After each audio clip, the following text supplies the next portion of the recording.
মাত্র 5 মিনিটে বানিয়ে ফেলতে পারবে এই পটল ঝালের রেসিপিটা। তো বন্ধুরা, কেমন আছো তোমরা? আশা করি তোমরা সবাই ভালো আছো। চলে এসেছি আজকে আবারও একটা নতুন রেসিপির ভিডিও নিয়ে।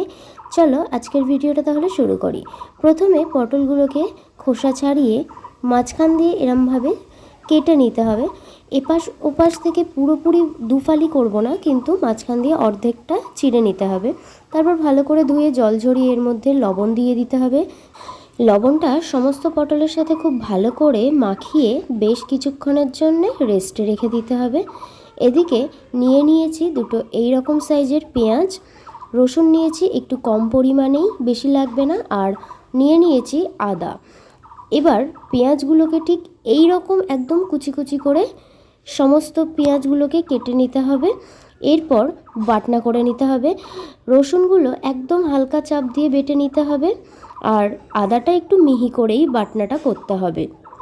এরপর পেঁয়াজটাও ঠিক একই রকম রসুনের মতোভাবেই হালকা চাপ দিয়ে বেটে নিতে হবে, সম্পূর্ণ মিহি করব না।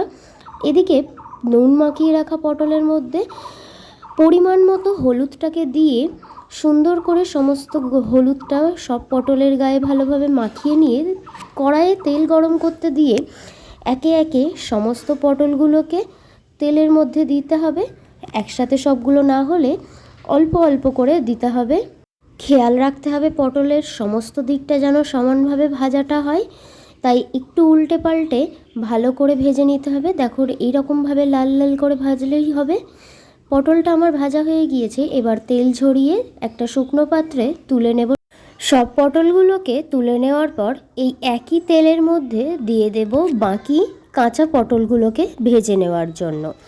এখানে একটা কথা বলি, তোমরা কিন্তু ভিডিওর কোনো জায়গায় স্কিপ করো না, তাহলে কিন্তু আমি যে ভিডিওর মাঝে কিছু কিছু ইম্পর্ট্যান্ট জিনিস বলবো বা দেখাবো সেগুলো কিন্তু তোমরা জানতে পারবে না।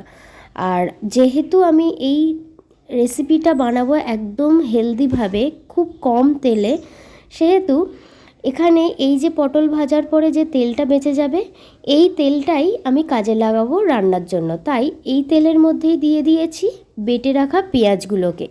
এবার একটু নেড়ে নিয়ে এর মধ্যে বেটে রাখা রসুনটা দিয়ে দিতে হবে। এগুলোকে খুব ভালো করে একটু নেড়ে নেব। এবার পেঁয়াজ রসুনের কাঁচা গন্ধটা গিয়ে যখনই পেঁয়াজটা নরম হয়ে আসবে আর পেঁয়াজটার কালার ব্রাউন কালার হয়ে যাবে, তখনই এর মধ্যে দিয়ে দিতে হবে জিরে গুঁড়ো। এবার একটু এই মশলাগুলো ভালোভাবে কষিয়ে নেওয়ার জন্য মাঝে মাঝেই একটু নেড়ে নেড়ে রান্না করে নিতে হবে। তবে এবার এর মধ্যে দিয়ে দেবে বেটে রাখা আদা। খুব ভালো করে মিশিয়ে নিয়ে যখন মশলাটার থেকে তেল বেরাতে শুরু করবে, তখনই এর মধ্যে দিয়ে দেবে স্বাদ অনুযায়ী লঙ্কার গুঁড়ো এবং পরিমাণ বুঝে হলুদ গুঁড়ো। এবার ভালো করে একটু নেড়ে নিয়েই এর মধ্যে দিয়ে দিতে হবে মশলা রাখার পাত্রটা রেখেছিলাম, সেই পাত্র ধোয়া জলটা দিয়ে দিতে হবে একটু ভালো করে কষিয়ে নেওয়ার জন্য, যাতে মশলাটা লেগে না যায়। এবার দেখো জলটা শুকিয়ে এসছে।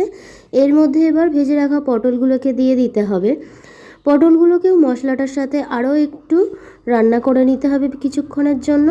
এবার নিজেরা যতটা গ্রেভি রাখতে চাও সেই পরিমাণ বুঝে জল দিয়ে দিতে হবে। আর জলটা আমার এখানে একটু কমই হয়েছে, তো আমি আবারও একটু জল দিয়ে দিয়েছি। এবার একটু স্বাদ অনুযায়ী লবণটা ছড়িয়ে দিতে হবে। এরপর কিছুক্ষণের জন্য একে রান্না হতে দিতে হবে 2 থেকে 5 মিনিট। তো এবার ফুটে উঠেছে ঝোলটা। দেখো এখানে এবার একটু দিয়ে দিতে হবে 2 চামচের মতো চিনি। চিনিটা দিলে টেস্টটা একটু বেড়ে যায়। তো দেখো ঝোলটা ফুটে ফুটে কিন্তু অনেকটাই কমে এসছে গ্রেভিটা।